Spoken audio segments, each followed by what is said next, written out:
Hello বন্ধুরা, তো একটু খেয়াল করে দেখো, এখানে এত বড় একটা ফল আছে, এদিকেও বড় ফল আছে।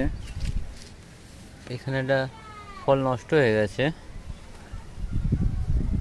এটা আবার ওই ফলের থেকে এটা ছোট আছে, এটা তার থেকে ছোট এটা আছে।